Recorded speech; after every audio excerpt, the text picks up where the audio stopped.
Happy Friday, everyone. Matt Smith here, your candidate for the people for PA State House District 169.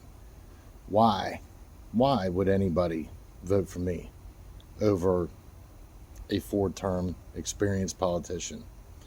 Well, with my surroundings behind me, you can get a little clue to that.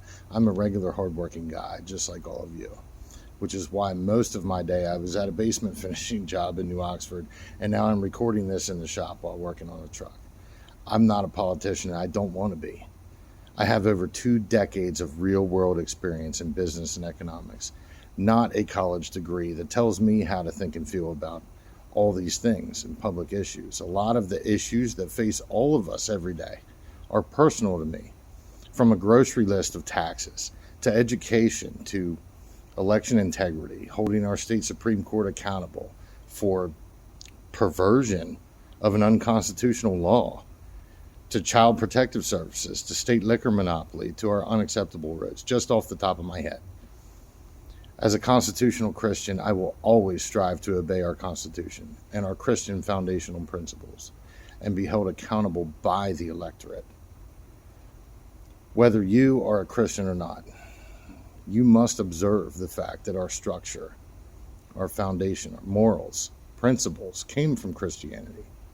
Our PA Constitution paved the way for the U.S. Constitution. I refuse to become soft or compromising on any issues for political gain or optics.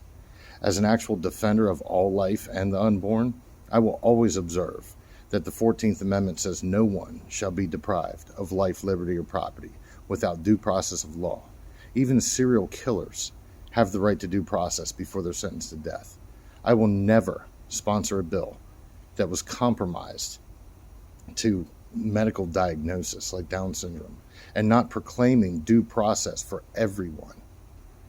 I will always stand up for the people and not be afraid of political attacks or what it looks like to political parties. I will always fight to cut the state spending, the size and power of government agencies, and support and co-sponsor bills like House Bill 13 that would eliminate school property taxes, not only for growing families like mine and yours, but for our retired residents, especially our retired residents who see this message, who are on the verge of the breaking point.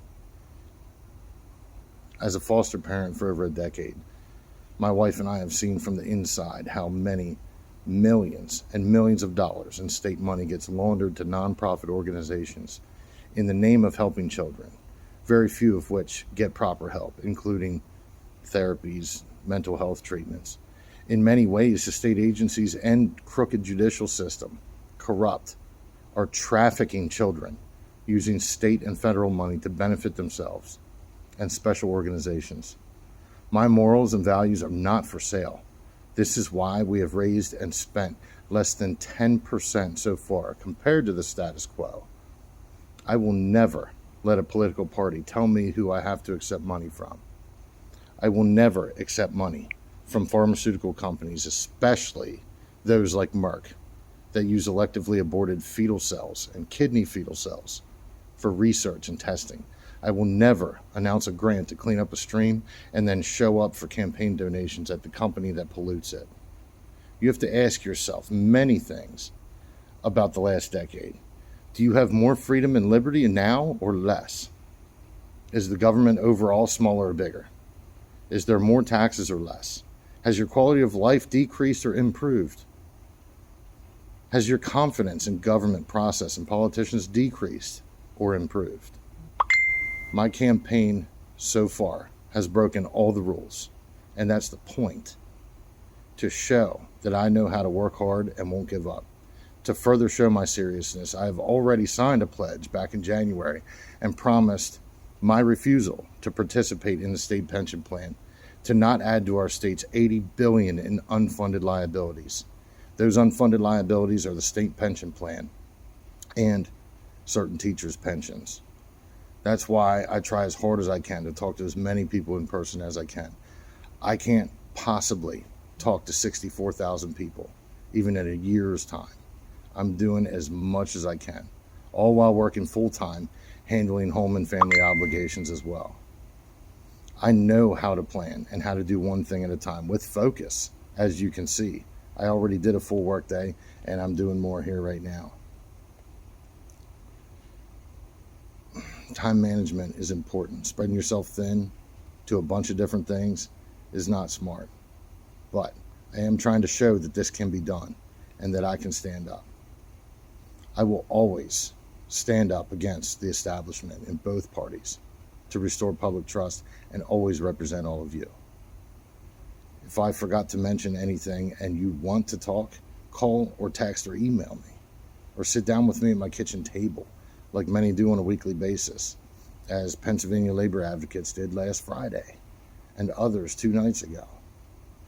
I also urge you to join us at our main event cookout hosted at my house next Saturday, May 7th, from noon until 6.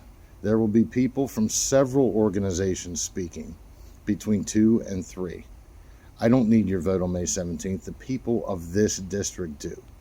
Vote Matthew Smith for the people in House District 169.